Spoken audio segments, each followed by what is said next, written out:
Hello everyone, मेरा नाम है हिमांशु और आपका स्वागत है आपके अपने channel Math Magics with Himanshu में।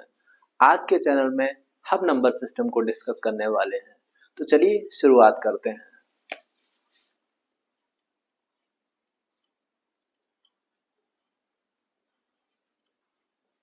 तो जो आपके नंबर्स होते हैं वो मेनली 3 टाइप्स के होते हैं।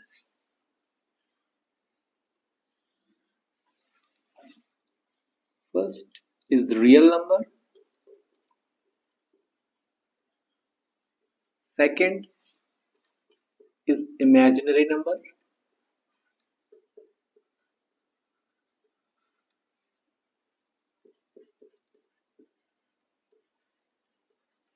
और थर्ड इज कॉम्प्लेक्स नंबर।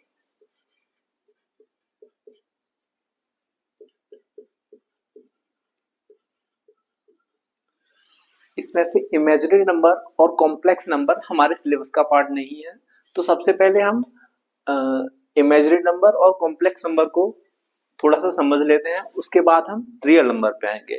ठीक है, तो इमेजिनरी नंबर क्या होते हैं? इमेजिनरी नंबर्स वो नंबर्स होते हैं जो खुद में आयोटा को इंक्लूड करते हैं। चलिए समझते हैं।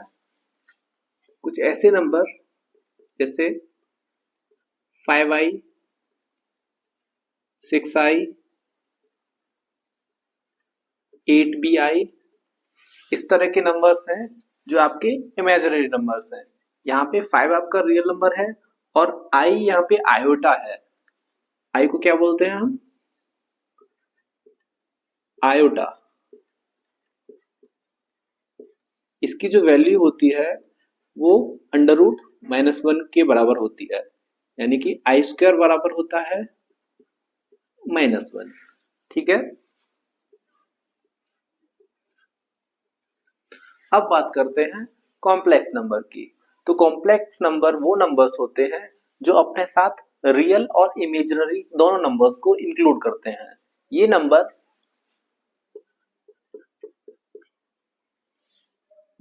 इन नंबर्स की जो फॉर्म होती है वो a+iv की फॉर्म होती है। तो हम यहाँ पे ब्रैकेट में लिख सकते हैं, इनकी जो फॉर्म होती है वो कौन सी फॉर्म होती है? a+iv। ठीक है, इसको हम यहां लिखते हैं। तो यहाँ पे जो a होता है आपका वो नंबर का रियल पार्ट होता है और iv जो होता है वो आपका इमेजिनरी पार्ट होता है।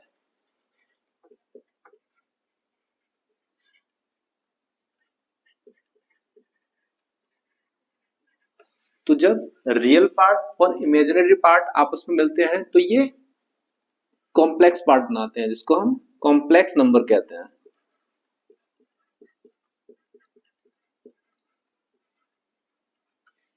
एग्जाम्पल लेते हैं कुछ। 6 + 7i, 8 + 3i, तो इस तरह के नंबर्स आपके क्या कहलाते हैं? Complex numbers. अब बात करते हैं रियल नंबर्स की। रियल नंबर्स मेनली दो तरह के होते हैं। फर्स्ट, जिसको हम रेशनल नंबर बोलते हैं, और सेकंड जिसको हम इर्रेशनल नंबर बोलते हैं। ठीक है, तो अब हम रियल नंबर के जो रेशनल पार्ट, रियल नंबर का जो पार्ट है रेशनल नंबर और इर्रेशनल नंबर, इसको हम डिटेल में पढ़ेंगे। तो उसको पढ़ने के लिए उसको पढ़ने से पहले हम इसको इरेज कर देते हैं।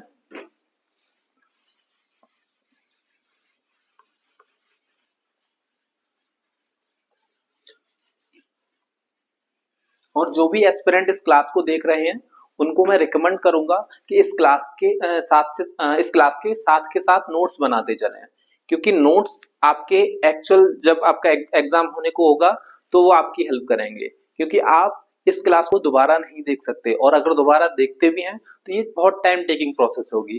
ठीक है, तो चलिए अब हम पढ़ते हैं रेशनल नंबर को।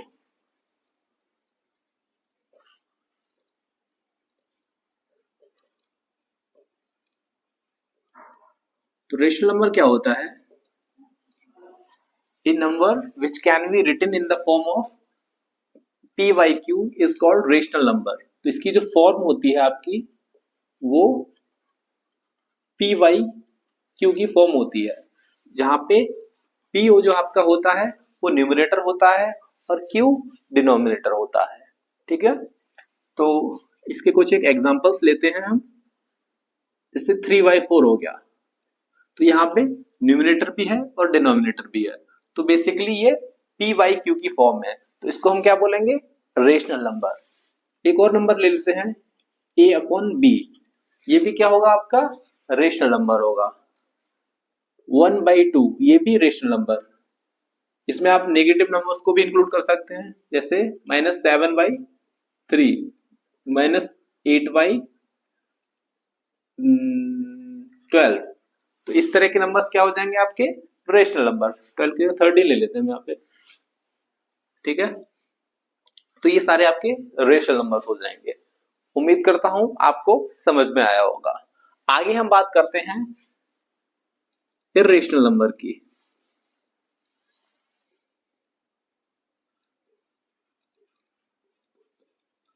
तो जैसा अभी हमने पढ़ा कि रेशनल नंबर क्या होते हैं?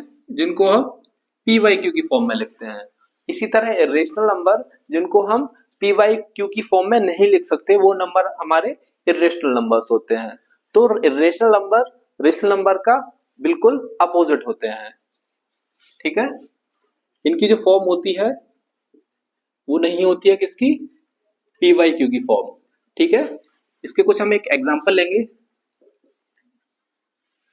इसमें क्या होता है कि जितने भी आपके नंबर इन अंडर रूट के अंदर आते हैं वो सारे आपके इर्रेशनल नंबर होते हैं। उन नंबर्स को इसमें छोड़ दिया जाता है जो परफेक्ट स्क्वायर है, क्योंकि परफेक्ट स्क्वायर को जब हम अंडर रूट से बाहर निकालते हैं तो वो आपके रेशनल नंबर आ जाते हैं। चलिए बात करते हैं। से √5 हो गया, √6 हो गया, ये आपके किस में आएंगे? इरेशनल नंबर्स में। अब यहाँ पे बहुत सारे बच्चों का कंफ्यूजन ये भी होगा कि जो आपके ऐसे नंबर जो कंप्लीट नंबर होते हैं, जैसे 2 हो गया, 3 हो गया, 4 हो गया, क्या ये आपका रेशनल नंबर है या इरेशनल नंबर है? तो ये नंबर आपके भी ये भी आपके नंबर जो होते हैं वो रेशनल नंबर होते हैं। अब क्यों होते हैं? क्योंकि 2 को हम बेसिकली 2/1 लिख सकते हैं, तो यहाँ पे 2 न्यूमरेटर हो जाएगा और 1 डिनोमिनेटर हो जाएगा। इसी तरह 3 को भी 3/1 लिख सकते हैं हम। ठीक है, 4 को भी 4/1 लिखा जा सकता है। ठीक है, समझ में आई बात? अब हम बात करते हैं रेशनल नंबर पे, हम फिर से आते हैं, है ना। इसी तरह इसमें कुछ और एग्जांपल लेते हैं। √7, √8 ये सारे आपके क्या होंगे? इरेशनल नंबर होंगे। अब हम यहाँ पे बात करते हैं पाई की, क्योंकि पाई जो है बहुत सारे जो बच्चे होते हैं वो ये समझते हैं कि पाई जो है वो रेशनल नंबर होता है, क्योंकि उन्होंने पढ़ा होता है जब वो न्यूमेरिकल को सॉल्व करते हैं तो पाई की वैल्यू क्या ली जाती है? 22/7 ली जाती है, नहीं? तो जब पाई की वैल्यू 22/7 ली जाती है तो ये रेशनल नंबर होता है, लेकिन पाई क्या होता है आपका? रेशनल नंबर होता है। पाई हमेशा रेशनल नंबर होता है। तो अब यहाँ पे आपका डाउट आएगा कि पाई की वैल्यू 22/7 होने के बाद ये रेशनल नंबर क्यों नहीं है ना? इसको रेशनल होना चाहिए था, क्योंकि पाई की वैल्यू 22/7 है। तो पाई की जो ये वैल्यू होती है 22/7, ये इसकी एग्जैक्ट वैल्यू नहीं होती है, ये इसकी अप्रोक्सीमेट वैल्यू होती है। ठीक है, पाई की जो वैल्यू होती है आपने देखा होगा 3.14 भी कहीं लिखा होता है, तो ये एग्जैक्ट, क्योंकि इसके बाद भी डिजिट्स होते हैं और ये डिजिट्स इंफिनिटी तक होते हैं। समझ रहे हैं आप? तो इसलिए पाई को हम पी वाई क्यू की फॉर्म में नहीं लिख सकते हैं। अंडरस्टैंड? तो यहाँ पे अगर आपसे कोई ये पूछता है कि 22/7 क्या है, रेशनल या रेशनल है, तो 22/7 आपका हमेशा क्या आएगा? रेशनल नंबर में आएगा, लेकिन पाई हमेशा इरेशनल नंबर में आएगा। तो उम्मीद करता हूं आपको यहां तक समझ में आया होगा। चलिए हम टॉपिक को थोड़ा और आगे बढ़ाते हैं।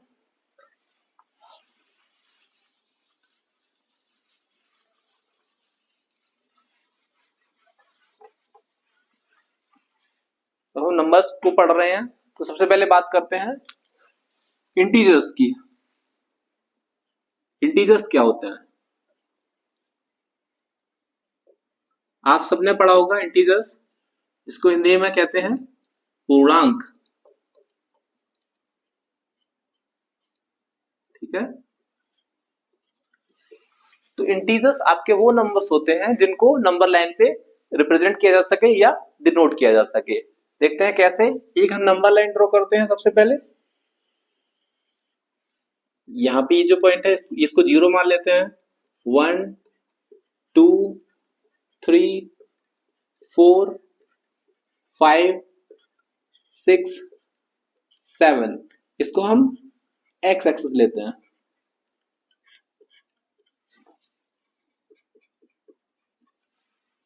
इसी तरह ये हो जाएगा आपका -1 -2 -3 -4 -5 -6 -7, और ये जो x हो जाएगी आपकी,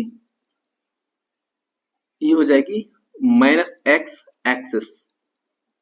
ठीक है, तो यहाँ पे जितने भी नंबर आपको शो हो रहे हैं इस नंबर लाइन पे, ये आपके सारे क्या कहलाएंगे? इंटीजर्स कहलाएंगे। ठीक है, तो इंटीजर आपके क्या होंगे?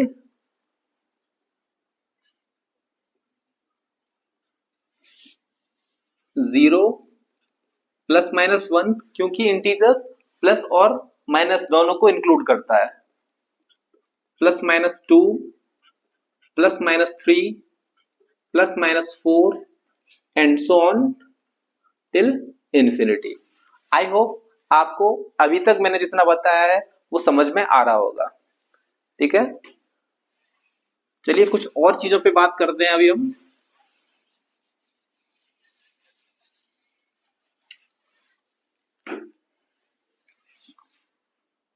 Natural number.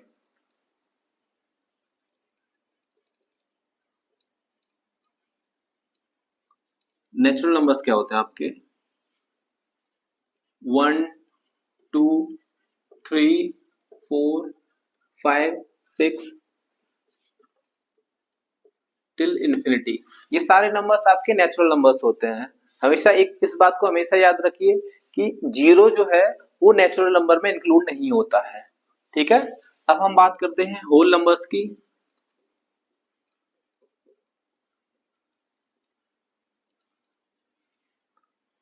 होल नंबर्स आपके क्या होते हैं?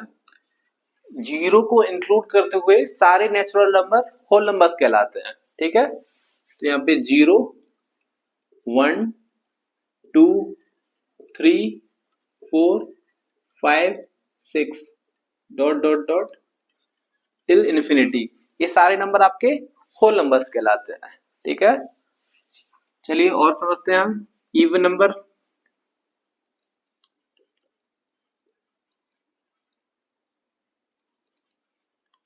है ना, तो इवन नंबर्स क्या होते हैं?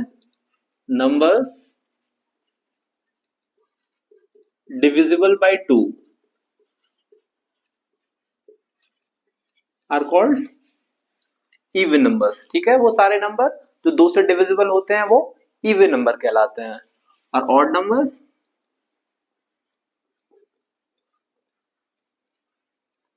ऑड नंबर्स जो नंबर्स 2 से डिविजिबल नहीं होते वो सारे ऑड नंबर कहलाते हैं। Numbers that are not divisible by 2, है ना, शॉर्ट में लिखते हैं नॉट डिविजिबल बाय 2। इसमें एग्जांपल लेते हैं, क्या हो जाएंगे आपके? 2 4 6 8 10 एंड सो ऑन। इसमें कुछ एग्जांपल्स लेते हैं, 1 3 5 7 9 एंड सो ऑन। ठीक है, उम्मीद करता हूं आपको यहां तक समझ में आया होगा।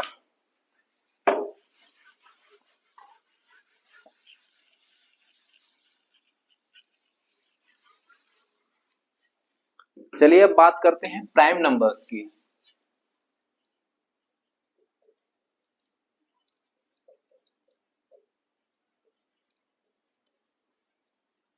प्राइम नंबर्स क्या होते हैं? प्राइम नंबर्स ऐसे नंबर्स होते हैं जिनके केवल दो फैक्टर होते हैं, या तो वो खुद नंबर, जो नंबर आपको दिया हुआ है वो होता है उसका फैक्टर, और या एक होता है। ठीक है, दूसरे शब्दों में हम कह सकते हैं ऐसे नंबर्स जो या तो खुद से डिविजिबल होते हैं या एक से डिविजिबल होते हैं, वो ऐसे नंबर क्या कहलाते हैं? प्राइम नंबर्स कहलाते हैं। ठीक है, तो इसके कुछ एक एग्जांपल्स लेंगे हम, है ना। जैसे हो गया दो, दो या तो खुद से डिविजिबल है और या एक से डिविजिबल है। तीन, ये खुद से डिविजिबल है या एक से। इसी तरह पांच, सात, नौ नहीं आएगा, 11 आएगा, 13 आएगा, 17 आएगा, 19 आएगा, 23 आएगा। इसी तरह जितने भी नंबर्स यहाँ पे लिखे हुए हैं ये या तो खुद से डिवाइड होंगे या एक से डिवाइड होंगे। ठीक है, और अगर आपसे कोई पूछे the only even prime number आपका कौन सा होता है, तो दो जो आपका होता है ये क्या होता है? ओनली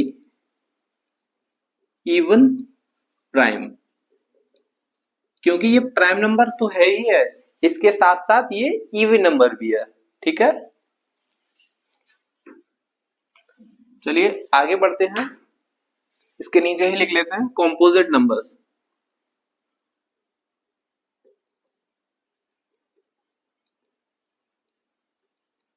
है ना, कॉम्पोजिट नंबर्स वो नंबर्स होते हैं जो प्राइम नहीं होते हैं, एक्सक्लूडिंग वन, वही बात करेंगे, है ना। तो इसके एग्जांपल्स लिखेंगे हम,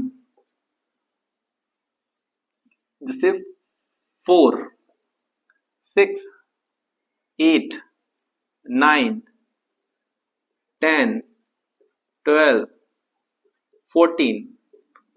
ठीक है, ये जो नंबर है वो आपके क्या कहलाएंगे? Composite number. ये सारे आपके नॉन प्राइम नंबर्स हैं। अब बात करते हैं कि यहाँ पे आप देख पा रहे होंगे कि एक ना तो प्राइम में आ रहा है और ना ही कॉम्पोजिट में आ रहा है, तो एक फिर क्या है? तो जो एक होता है आपका, ये नाइदर कॉम्पोजिट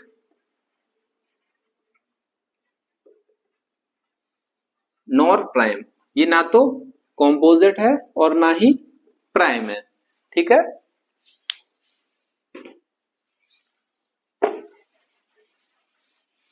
उम्मीद करता हूं आप लोगों को समझ में आ रहा होगा, और जिसको समझ में नहीं आ रहा है, कहीं भी प्रॉब्लम हो रही है, तो वो कमेंट सेक्शन में लिख सकते हैं।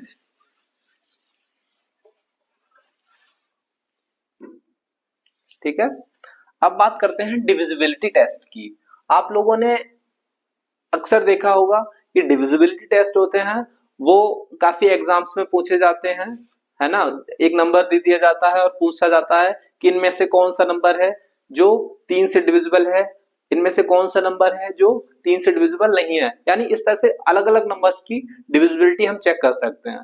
तो सबसे पहले हम शुरुआत करते हैं, यहाँ पे हम टॉपिक डालते हैं डिविजिबिलिटी। ठीक है, फॉर 2, दो के लिए,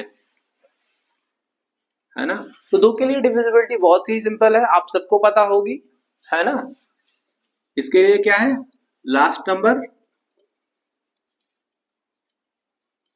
should be what? Either prime, sorry, either even और जीरो। ठीक है, अगर लास्ट नंबर आपका या तो इवन है या जीरो है तो वो नंबर दो से डिविजिबल हो जाएगा। एग्जांपल 16, 14,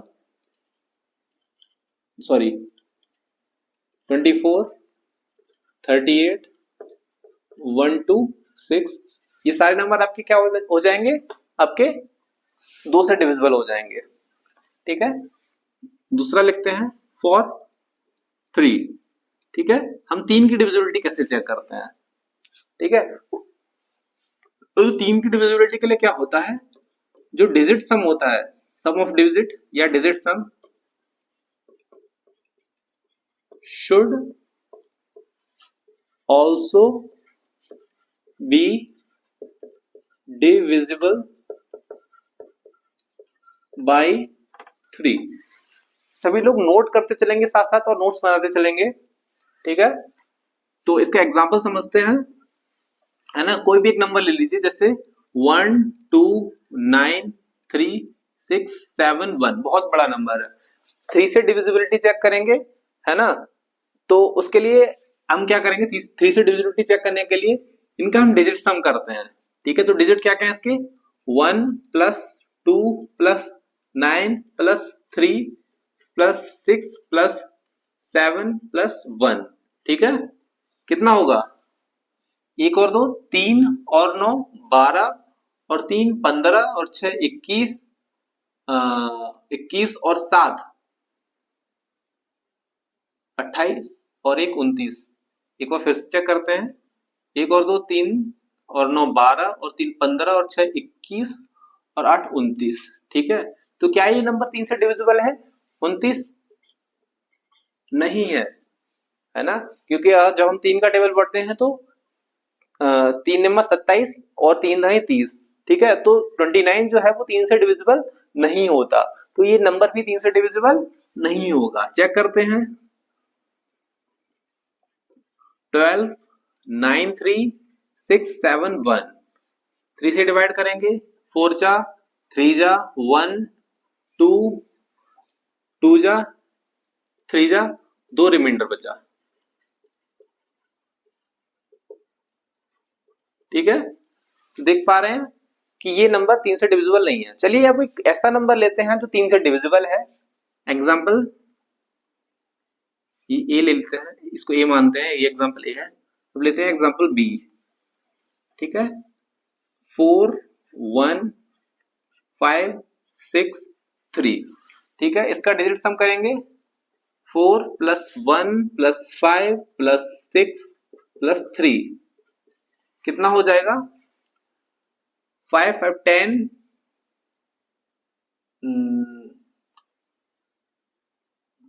10 16 17 18 19, चलो इसको 2 कर देते हैं, प्लस 2 19 20 21, ठीक है। 21 हो जाएगा।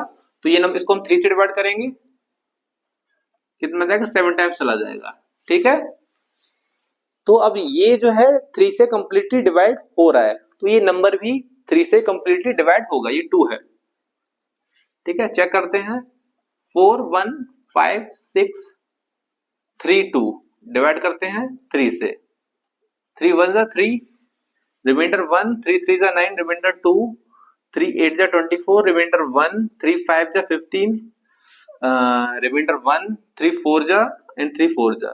देखिए ये 3 से बुरी तरह डिवाइड हो गया। समझ में आई बात आपको, है ना।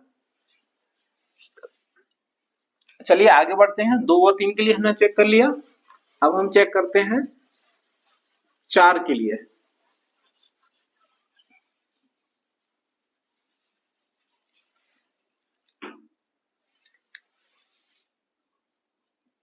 फॉर 4, ठीक है। 4 के लिए डिविजिबिलिटी चेक करने के लिए हमको पूरे नंबर की डिविजिबिलिटी चेक नहीं करनी है, हमको केवल लास्ट के 2 डिजिट देखने हैं। अगर लास्ट के 2 डिजिट 4 से डिवाइड हो रहे हैं तो वो नंबर भी 4 से डिवाइड हो जाएगा, या अगर उनके लास्ट के 2 डिजिट 0 0 हैं, समझ रहे हैं आप, तो वो नंबर भी 4 से डिवाइड हो जाएगा। तो कंडीशन क्या होती है, पहली कंडीशन ये है, last 2 digits should be divisible by 4 or last 2 digits should be double zero, ठीक है। चेक करते हैं, 19336, ठीक है, ये एक नंबर है, और एक नंबर है 1900, और एक और नंबर ले लेते हैं 3874, ठीक है, तो सबसे पहले इस नंबर के लिए चेक करते हैं। इसके लास्ट दो डिजिट 36 हैं। अब 36 को अगर हम 4 से डिवाइड करेंगे तो क्या पूरी तरह कट जाएगा? तो 4 9 जा 36 कट जाएगा। इसका मतलब यह है ये नंबर भी 4 से पूरी तरह डिविजिबल होगा। चेक करते हैं। 19336 डिवाइड बाई 4, 4 1 जा 4 4 जा 16, 3 4 8 जा 1, 4 3 जा एंड 4 4 जा। ठीक है, तो ये नंबर 4 से कंप्लीटली डिविजिबल है। क्यों? क्योंकि इसके लास्ट के 2 डिजिट भी 4 से डिविजिबल है। अब ये वाला नंबर तो ऑटोमेटिकली 4 से डिविजिबल हो जाएगा। क्यों हो जाएगा? क्योंकि इसके लास्ट के 2 डिजिट 0 0 हैं। ठीक है, चेक कर लेते हैं। 1900 डिवाइड बाई 4, तो 4 4 जा 16, 3 4 7 जा 28, 2 4 5 जा 20। देखिए ये नंबर भी 4 से पूरी तरह डिविजिबल है। अब इस नंबर को देखते हैं, क्या इस नंबर के लास्ट के 2 डिजिट्स 4 से डिवाइड हो रहे हैं? डिवाइड करके देखेंगे।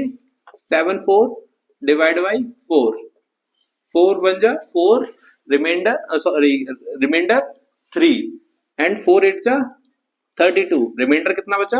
2, तो 2 रिमाइंडर आया। ठीक है, जब 2 रिमाइंडर आएगा तो ये नंबर 4 से डिविजिबल नहीं होगा, है ना। तो चेक करते हैं।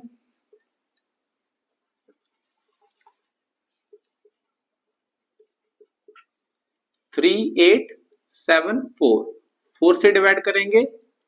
4 9 जा 36, रिमाइंडर 2, 4 6 जा 24, रिमाइंडर 3 एंड 4 8 जा 32, रिमाइंडर 2 आ गया। तो देखो 2 यहाँ पे रिमाइंडर आ गया। ठीक है, तो ये नंबर 4 से डिविजिबल नहीं है। आई होप आप लोगों को समझ में आया होगा। अब बात करते हैं 5 की। तो 5 में बेसिकली क्या होता है, अगर किसी भी नंबर के लास्ट का डिजिट 5 या 0 है तो वो नंबर भी 5 से डिविजिबल होगा। ठीक है, फॉर 5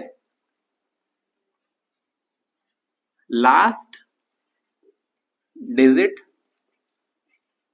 should be either 5 और 0। ठीक है, अगर लास्ट डिजिट 5 है या 0 है तो वो नंबर भी 5 से डिविजिबल होगा। ठीक है, इसके एग्जांपल्स आप खुद देख सकते हैं क्योंकि ये उतना डिफिकल्ट नहीं है।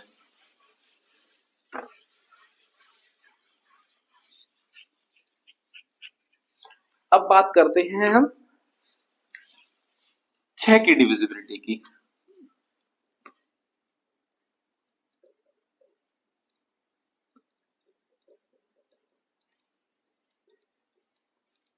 ठीक है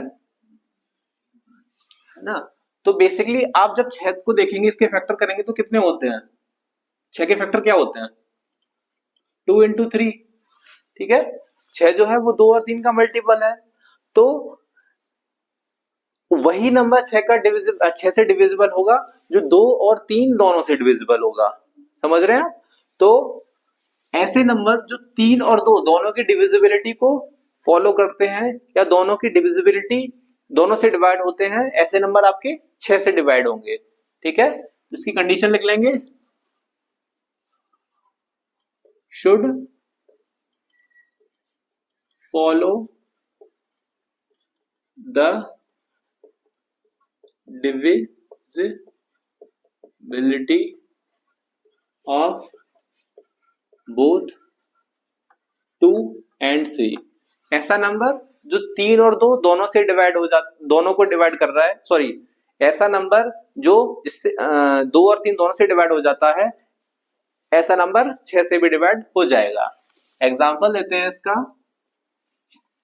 1 8 3 3 6। ठीक है, तो पहले 2 की डिविजिबिलिटी क्या है कि लास्ट का डिजिट जो है वो तो या इवन होना चाहिए या 0 होना चाहिए। तो यहाँ पे लास्ट का डिजिट क्या है?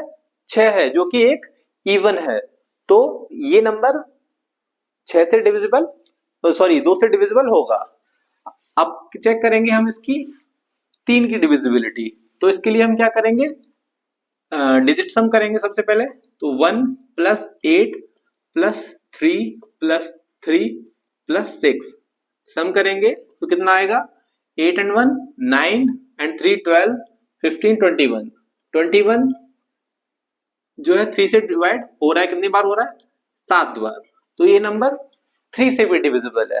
तो ये 2 की डिविजिबिलिटी को फॉलो करता है, उसके साथ साथ 3 की डिविजिबिलिटी को भी फॉलो करता है। तो ये नंबर 6 से डिविजिबल हो जाएगा।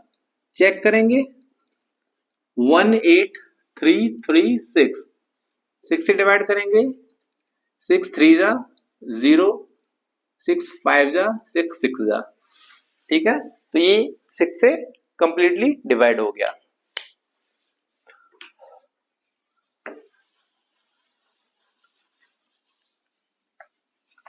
अब हम 7 की डिविजिबिलिटी को देखेंगे।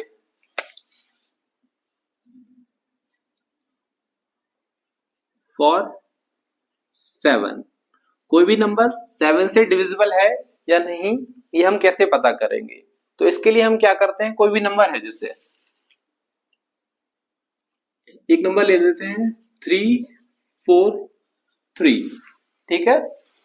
तो हम क्या करते हैं, सबसे पहले उस नंबर के यूनिट का डिजिट देखते हैं, ठीक है। तो इस नंबर की यूनिट का डिजिट कितना है, 3, ठीक है। तो और इस 3 में हम 2 का मल्टीप्लाई करते हैं, तो 3 इंटू 2 कितना हो जाएगा, 6। अब इस 6 को हम इस नंबर के बचे हुए पार्ट से सब्ट्रैक्ट कर देते हैं, ठीक है। तो इस 6 को हम 34 से सब्ट्रैक्ट करेंगे, क्योंकि बचा हुआ पार्ट हमने 3 तो ले ही लिया है पहले, है ना। बचा हुआ पार्ट कितना रहा हमारा, 34, और इस 6 को हम 34 से सब्ट्रैक्ट कर देंगे, बचा कितना, 28। अब अगर ये 28 7 से कंप्लीटली डिवाइड हो रहा है, तो ये नंबर भी आपका 7 से कंप्लीटली डिवाइड हो जाएगा, ठीक है। तो इसको 7 से डिवाइड करते हैं, 7 4 जा 28। तो इसका मतलब ये है कि ये नंबर भी आपका 7 से कंप्लीटली डिवाइड हो जाएगा। चेक करते हैं,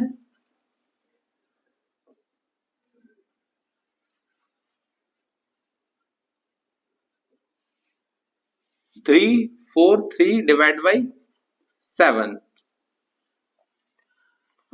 7 4 जा 28, रिमाइंडर 6, 7 9 जा 63, ठीक है। एक और नंबर लेते हैं, क्योंकि हो सकता है आपको अभी तक समझ नहीं आया हो। एक दूसरा एग्जांपल लेते हैं, मान लीजिए एग्जांपल लेते हैं 2 4 0 1 का, ठीक है। तो मैंने आपको क्या बताया था, इस नंबर की सबसे लास्ट वाले पार्ट का, है ना। सबसे लास्ट वाला नंबर कौन सा है, 1 है। इसमें हम 2 का मल्टीप्लाई करते हैं, ठीक है। तो जब हम 1 में 2 का मल्टीप्लाई करेंगे तो कितना आ जाएगा, 2। अब इस 2 को हम इस नंबर के बचे हुए पार्ट से सब्ट्रैक्ट करते हैं, ठीक है, क्योंकि एक तो हमने ले ही लिया है ना। तो बचा हुआ पार्ट कितना रहा आपका, 240, ठीक है। तो 2 को इससे सब्ट्रैक्ट करेंगे, ठीक है, कितना बचा, 8 3 2, ठीक है। तो अब हम क्या करेंगे कि या तो हम इस नंबर को चेक कर लेंगे, अगर ये नंबर फिर भी ज्यादा बड़ा आ रहा है तो हम क्या करेंगे, फिर से इस नंबर का लास्ट पार्ट लेंगे। लास्ट पार्ट कितना हो गया, 8। तो 8 में हम कितने का मल्टीप्लाई करेंगे, 2 का मल्टीप्लाई करेंगे। तो 8 2 जा 16, और 16 को हम किससे सब्ट्रैक्ट करेंगे, 23 से, क्योंकि 8 हमने ले लिया और बचा हुआ पार्ट हमारा क्या बचा, 23। तो 16 को सब्ट्रैक्ट करेंगे 23 से, तो बचा कितना, 7। तो अब ये 7 को हम 7 से डिवाइड करेंगे, ठीक है। 7 से डिवाइड करेंगे तो 1 बार जाएगा, विच इज 1। इसका मतलब ये है कि ये नंबर भी 7 से डिवाइड हो जाएगा, क्योंकि ये रिमाइंडर इस नंबर का 7 से कंप्लीटली डिविजिबल था, ठीक है।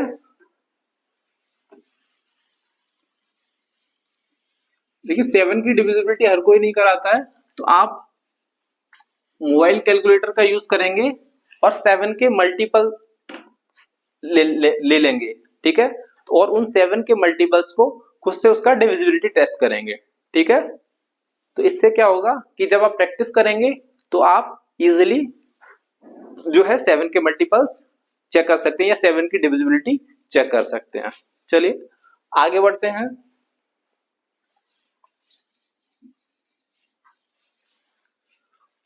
अब चेक करते हैं हम 8 की डिविजिबिलिटी, है ना। तो इसकी दो कंडीशन है, last 3 digits should be divisible by 8। अगर किसी भी नंबर के लास्ट के 3 डिजिट 8 से डिविजिबल हैं तो वो नंबर भी क्या होगा आपका 8 से डिविजिबल होगा, और लास्ट 3 डिजिट्स should be 0 0 0। ठीक है, लास्ट के तीनों डिजिट अगर 0 है तो वो नंबर भी 8 से डिविजिबल होगा। चलिए कुछ एग्जांपल्स लेते हैं। 1 8 0 8, 1 3 0 0 0, 8 6 0 8। ठीक है, तो चेक करते हैं क्या इसकी लास्ट के 3 डिजिट 8 से डिविजिबल है। चेक करते हैं, 8 0 8 डिवाइड करेंगे 8 से, 8 1 जा 0 और 8 1 जा, तो कंप्लीटली डिविजिबल है। तो ये नंबर भी क्या होना चाहिए 8 से कंप्लीटली डिविजिबल होना चाहिए। ठीक है, चेक करते हैं।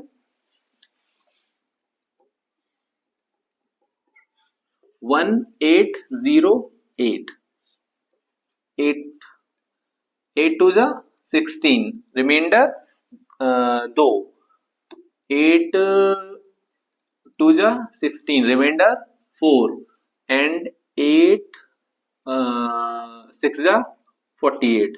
तो देखिए ये नंबर भी 8 से कंप्लीटली डिविजिबल है। अब दूसरा नंबर देखो, ये नंबर तो डायरेक्टली 8 से डिविजिबल होगा क्योंकि हमारी लास्ट कंडीशन क्या थी कि जो तीनों डिजिट है लास्ट वाले वो 8 से डिविजिबल होने चाहिए, तो ये 8 से डिविजिबल होगा। चेक कर लें, 1 3 0 0 0, 8 से डिवाइड करेंगे, 8 1 जा 8, रिमाइंडर 5, 8 6 जा 48, रिमाइंडर 2, 8 2 जा 16, रिमाइंडर 4, 8 5 जा 40। ठीक है, तो ये देख लीजिएगा ये 8 से पूरी तरह डिवाइड हो गया। चलिए अगला नंबर देखते हैं, इसके लास्ट के 3 डिजिट हम चेक करते हैं। सबसे पहले 6 0 8, 8 से डिवाइड करते हैं, 8 7 जा 56, रिमाइंडर 4 और 8 6 जा 48। तो ये भी 8 से कंप्लीटली डिवाइड हो रहा है, तो ये नंबर भी 8 से कंप्लीटली डिवाइड हो जाएगा। चेक कर लेते हैं, 8 6 0 8, 8 से डिवाइड करेंगे, 8 1 जा 8, 0 8 7 जा 56, रिमाइंडर 4 और 8 6 जा 48। तो देखिए ये नंबर भी 8 से कंप्लीटली डिविजिबल है। तो यहां तक अभी तक मैंने 8 तक की डिविजिबिलिटी करा दी है और मैं उम्मीद करता हूं कि आप सब लोगों को बहुत ही अच्छी से समझ में आ रहा होगा। तो चलिए अब हम आगे बढ़ते हैं।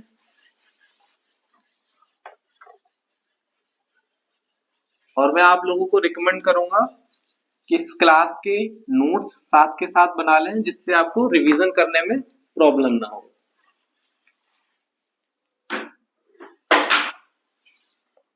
अब 8 की बात होगी, अब हम 9 की बात करते हैं।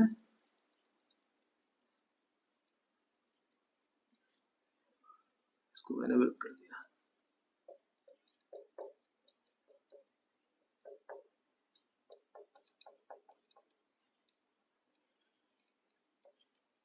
ठीक है, तो वही 9 के लिए भी डिविजिबिलिटी का रूल वही 3 जैसा ही है, ठीक है।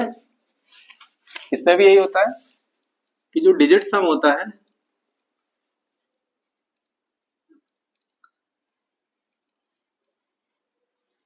Digit sum should be divisible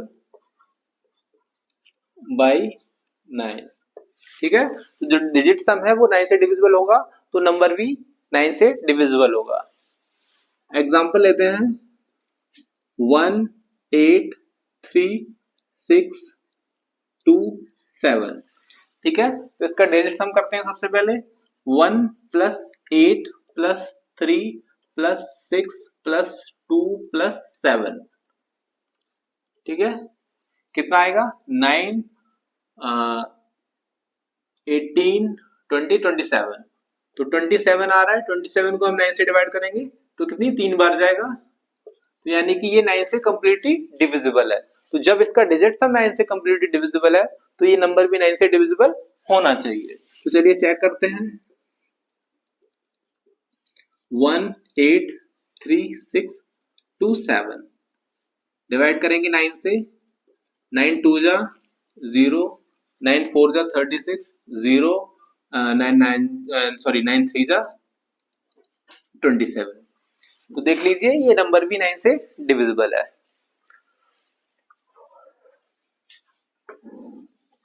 अब 10 का डिविजिबिलिटी मैं नहीं कराऊंगा क्योंकि ऐसे नंबर्स जिनके लास्ट में 0 आता है वो 10 से डिविजिबल होते हैं, बहुत ही सिंपल है।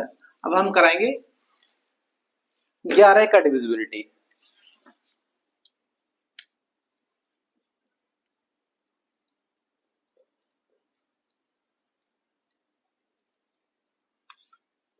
ठीक है, तो 11 की डिविजिबिलिटी चेक करने के लिए हम क्या करते हैं, सबसे पहले हम नंबर जो भी आपका नंबर दे रखा होता है उसकी मार्किंग करते हैं, ठीक है। और उसके बाद उसके जो इवन प्लेसेस के नंबर होते हैं उनका सम करते हैं और ऑड प्लेसेस के नंबर होते हैं उनका सम करते हैं।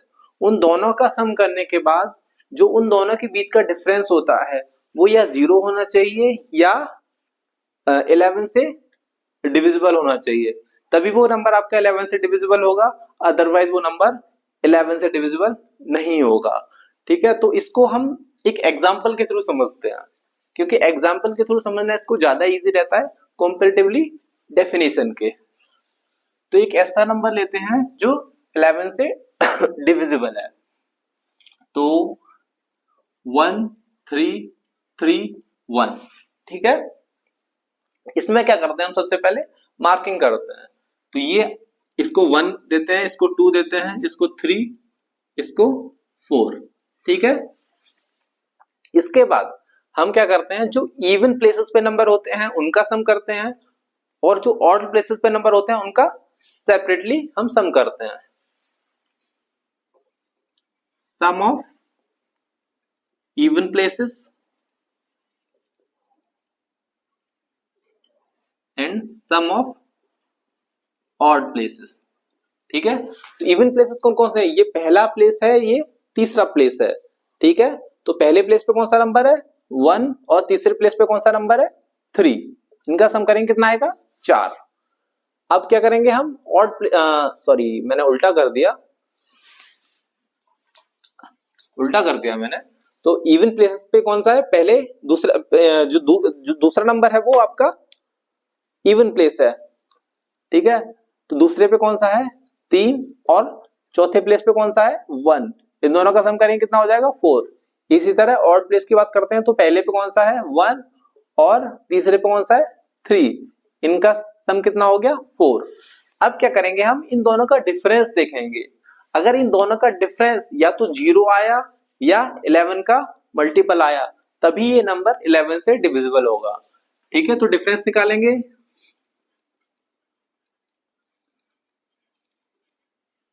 4 माइनस 4 कितना आ जाएगा 0, तो ये नंबर भी 11 से डिविजिबल हो जाएगा। चेक करते हैं 1 3 3 1 11 11 बन जा 11, रिमाइंडर 2 23, 11 2 जा 22 1 11 1 जा 11। तो देखिए ये नंबर 11 से कंप्लीटली डिविजिबल है। उम्मीद करता हूं आपको समझ में आया होगा। एक और एग्जांपल लेते हैं। पहले कोई ऐसा नंबर लेते हैं जो 11 से डिविजिबल है।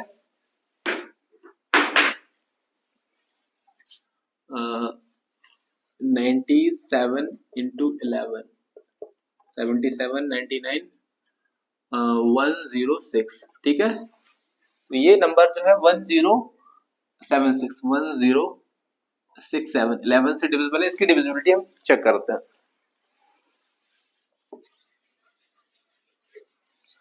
तो सबसे पहले क्या करेंगे, हम वही मार्किंग करेंगे 1 2 3 4। ठीक है, इसके बाद हम सबसे पहले क्या करेंगे, ऑड प्लेसेस का सम करेंगे। ऑड प्लेसेस पे कौन कौन से हैं आपके, 1 प्लस थर्ड पे 6 है, कितना हो जाएगा 7। और इवन प्लेस पे क्या हो जाएगा, 0 प्लस 7, ये भी कितना हो जाएगा 7।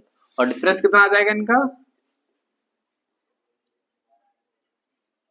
7 माइनस 7 विच इज 0। तो ये नंबर भी क्या होगा आपका 11 से डिविजिबल। 11 से डिविजिबल होगा, वो हमने अभी किया। डिवाइड करेंगे 11 9 जा रिमाइंडर 7 11 7 जा। ठीक है, उम्मीद करता हूं आपको 11 की डिविजिबिलिटी समझ में आई होगी।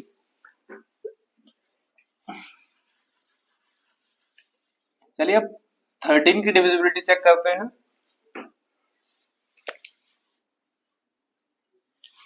ठीक है, तो 13 की डिविजिबिलिटी में क्या है कि इसका एक एग्जांपल लेते हैं। इसकी डिविजिबिलिटी भी लगभग 7 से मिलती जुलती है। जिससे कोई भी एक नंबर ले लीजिएगा 1 5 3। ठीक है, नहीं ये 13 से डिविजिबल नहीं है। 169 ही ले लेते हैं, जो कि 13 का क्या है, स्क्वायर है 169। ठीक है, तो इसकी डिविजिबिलिटी चेक करने के लिए क्या करते हैं, इसका जो लास्ट डिजिट होता है उसमें 4 से मल्टीप्लाई करते हैं। ठीक है, इसका हम लास्ट डिजिट लेते हैं, उसमें कितने से मल्टीप्लाई करेंगे, 4 से। तो कितना आया 13 6। और जो भी सम आता है या जो भी मल्टीपल आता है उसको हम उस नंबर के बचे हुए पार्ट के साथ ऐड कर देते हैं। ठीक है, ऐड करेंगे 36 606 12 315।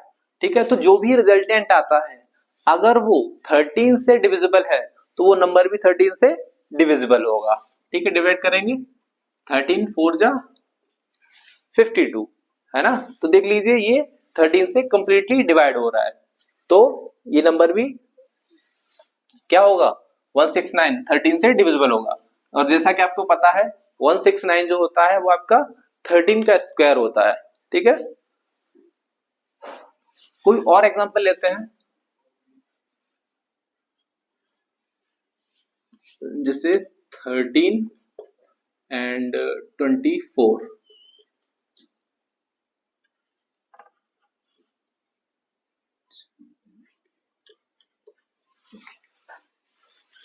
312 लेते हैं।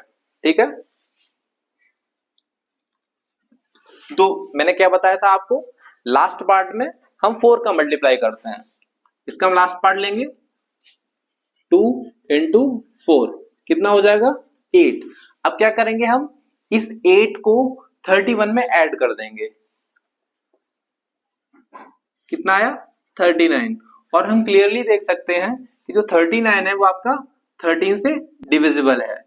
तो इसका मतलब ये है कि 312 भी आपका 13 से डिविजिबल होगा। चेक करते हैं 312 13 से डिवाइड करते हैं, 13 2 जा 26 एंड 13 4 जा। ठीक है, समझ में आया आपको। उम्मीद करता हूं आपको 13 की डिविजिबिलिटी समझ में आई होगी।